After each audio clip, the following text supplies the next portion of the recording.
While we have the attention, I'd like to introduce Dr. Moira Jenkins, our Mayor here of the City of Victor Harbor since 2018, so she's doing very, very well. Thanks, Doctor.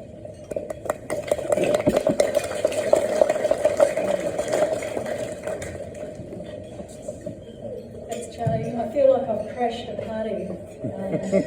I've only been in Victor Harbor for 20 years. Hello, everybody. It's... Oops. Get up, can you use it? I'll use it like this, it might be a bit easier. It's an absolute pleasure to be here today, and thank you so much for inviting me to come along and represent the City of Victor Harbor.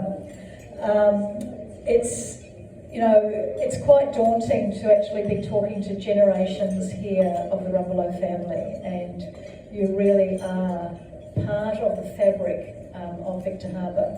And when I look at the pictures and I look at all that your family has contributed to, not just South Australia but the state, I really am in awe of you. So today is really a celebration, I think, of the legacy of the Rumbelow family, as well as a celebration for you all in terms of the incredible journey that you've taken in helping Victor Harbor become what it is today, because you really have helped along the way, and I think that's really important to note. For many of us, Victor Harbor is more than just a place on the map. It's a place where we're deeply connected to the community. And I think that if we look at the Rumbelow family and the Rumbelows that are here today, we look at, I think David's talked about Rumbelow being in the bricks and mortar of the Encounter Bay Football Club.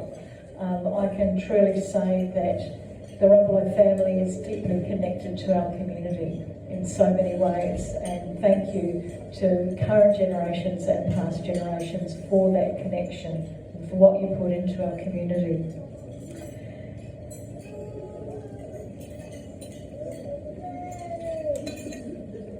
I think that as Victor Harbor starts to grow, and the state government have certainly said that Victor Harbor is now what they're wanting to be, a satellite city of Adelaide, and you can see for those people that have come into Victor and haven't been here for a while how much it is growing.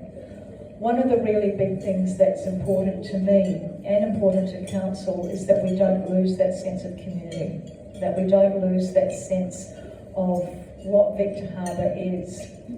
And I, often say we have the best roads, best electricity, best infrastructure.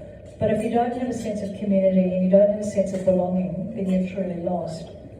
And I've been into communities where there's really poor infrastructure and poor roads, and the only thing that's there now, because everything's closed down, has just been the pub.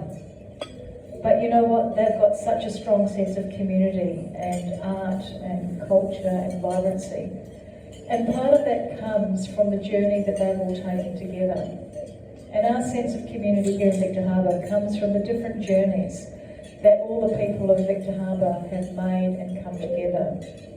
So the journey from our Narrandjeri history to the early settlers such as the Rumbelows and the Bashams in Victor Harbor, through to later generations that have established farms down here, that have established businesses down here, to the current generations, and our young people that are here today, our schools overflowing, kindergartens, there's a huge waiting list.